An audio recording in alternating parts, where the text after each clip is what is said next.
గ్రామంలో జెడ్పీహెచ్ఎస్ ఉన్నత పాఠశాలలో పిల్లలకి తిథి భోజనం అరేంజ్మెంట్ చేయడం జరిగింది. 10th క్లాస్ పేరెంట్స్ అందరూ కలిసి ఈ ప్రోగ్రామ్ని విజయవంతం చేశారు. ఈరోజు పిల్లలకి రుచికరమైన భోజనం పెట్టడం జరిగింది. డబల్ కమీటా, అరటిపండు, పిల్లలకి మిర్చి అన్ని ఏర్పాట్లు చేయడం జరిగింది. ఇలాగే ప్రతి సంవత్సరం చేసుకుందామని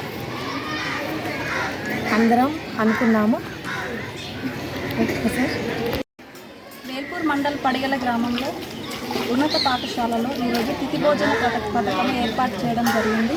దానికోసం 10th క్లాస్ పేరెంట్స్ మేమందరం కూడా ఏంటంటే పిల్లలకు మంచి పోషకాహారాలు అందించాలని, మంచి నీట్గా ఉండి మంచిగా చేసిన ఆహార పదార్థాలను అందించాలని మేమందరం కూడా ఒక మాట చేసుకొని పిల్లల కోసము మేము డబుల్ కమీటా, అదేవిధంగా మిర్చి, అదేవిధంగా హనుమంత్ గారు బనానాస్ కూడా స్పాన్సర్ చేశారు. దీనికోసం మేము చాలా సంతోషపడుతున్నాం. అంటే మాకు కష్టము అనేది కూడా ఏది అనిపించలేదు. ఎందుకంటే పిల్లల కోసం ఏదైనా కూడా అది కష్టమైనా మేము ఇష్టంగా చేయడానికి ముందుకొచ్చింది. ప్రతి సంవత్సరం కూడా ఇలాగే చేయడానికి మేము ఇష్టపడుతున్నాం. శిక్షా సప్తాహలో భాగంగా 7వ రోజున తిథి భోజనం ఏర్పాటు చేయాలని చెప్పేసి ప్రభుత్వ ఆదేశాలు ఉండే. దానికి అనుగుణంగా పడగల్ గ్రామంలోని పెద్దలని చాలామంది సంపాదించడం జరిగింది. కానీ స్వచ్ఛందంగా మా 10th క్లాస్ పేరెంట్స్ ముందుకు వచ్చేసేసి పిల్లల కోసం అని చెప్పేసి డబుల్ కమీటా స్వీటు, తర్వాత ఒక మిరపకాయ బజ్జీ, అట్లాగే యాళ్ళ హనుమంతరెడ్డి గారు అరటిపండు కోసం చెప్పేసి స్పాన్సర్ చేయడం జరిగింది.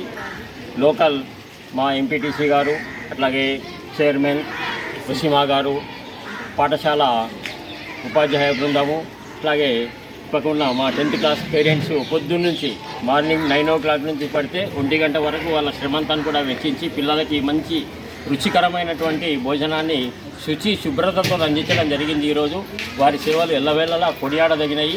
వచ్చే సంవత్సరం కూడా సేమ్ మళ్ళీ జూలై చివరి రోజు నాడు ప్రభుత్వం ఏర్పాటు చేసిన చేయకపోయిన కార్యక్రమాన్ని మా పాఠశాలలో ఇట్లాగే ఏర్పాటు చేసుకుందామని చెప్పేసి భావిస్తున్నాము. దీన్ని సహకరించిన అందరికీ కూడా మా రాగి ప్రభాకర్ గారితో సహా ప్రతి ఒక్కరికి పేరు పేరున ధన్యవాదాలు.